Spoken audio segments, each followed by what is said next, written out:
wa Ndiokhra safe Ndiokhra xa can a Tutra xa can quel final bi revanche la de ale o Ndiamé Diir yoone bu fan Tembes ka ngumane diggante Ndiol bu Sana Ndiamé Ndak lay doon final poids lourd ici à Ndiogone Diack le 30 avril 2026 ndeysaan nee naa leen final bi revanche la Kulum lañ mujjee daje Ndiamé Ndak daan ko final la woon suma juumul te ñu daje waat fii ci Ndiogone Diack final aca wa Naqra caf a Mufra a caf a Ndiokhra xa can a Ndiokhra safe ten koni njop fu bagasum nda yaay ke muñ reer ale jamano ref ka nang na fafa nda yaay ke muñ reer jalte Ndiol bu Sana la aca ndeysaan janganam kere kan na Ndiol bu Sana quelle préparation finale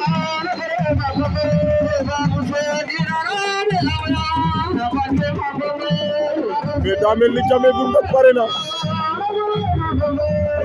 Ndiamé Ndak pare na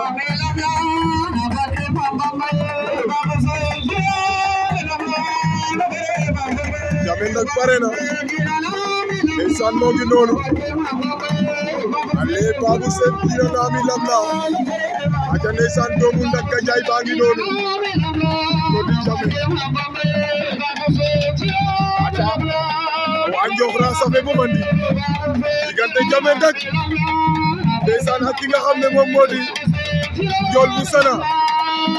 combat bi du yomb ndax revanche la combat revanche final revanche le choc de la soirée ici à Ndiogone Diack waaw jëlal ma loolu allahu akbar woy Papa Yacine koni Ndiamé Ndak Ndiol bu Sana gay préparation finale aca diggante Ndiol bu Sana Ndiamé Ndak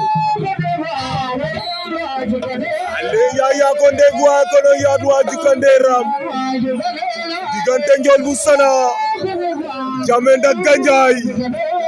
le 30 avril 2026 ici à Ndiogone Diack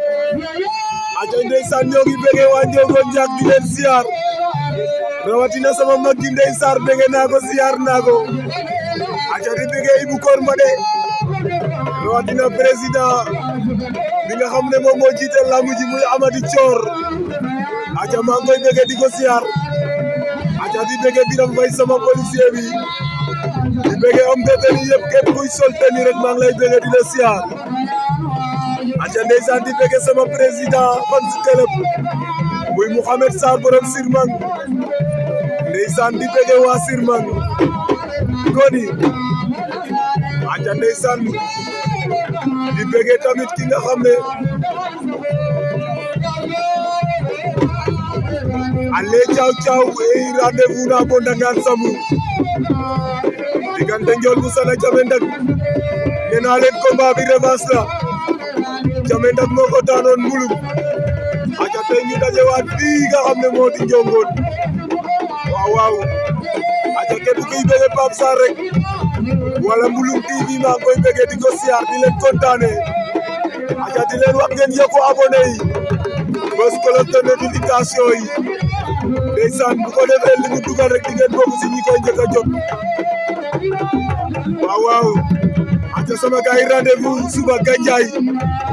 ndeysaan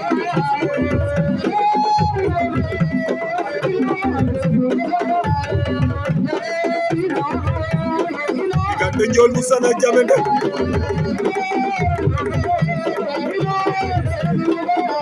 ale jareeri nono te ino artiste ke mbogu yaay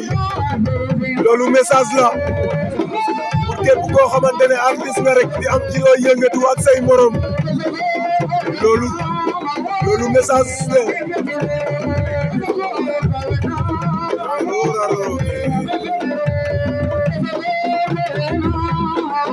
Jola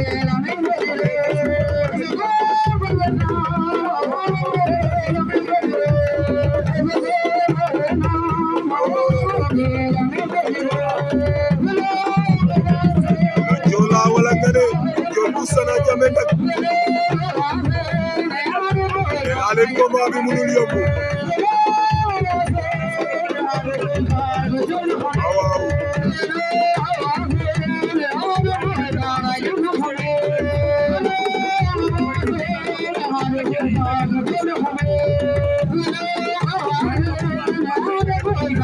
daa mel ni Jammeh nag jàpp na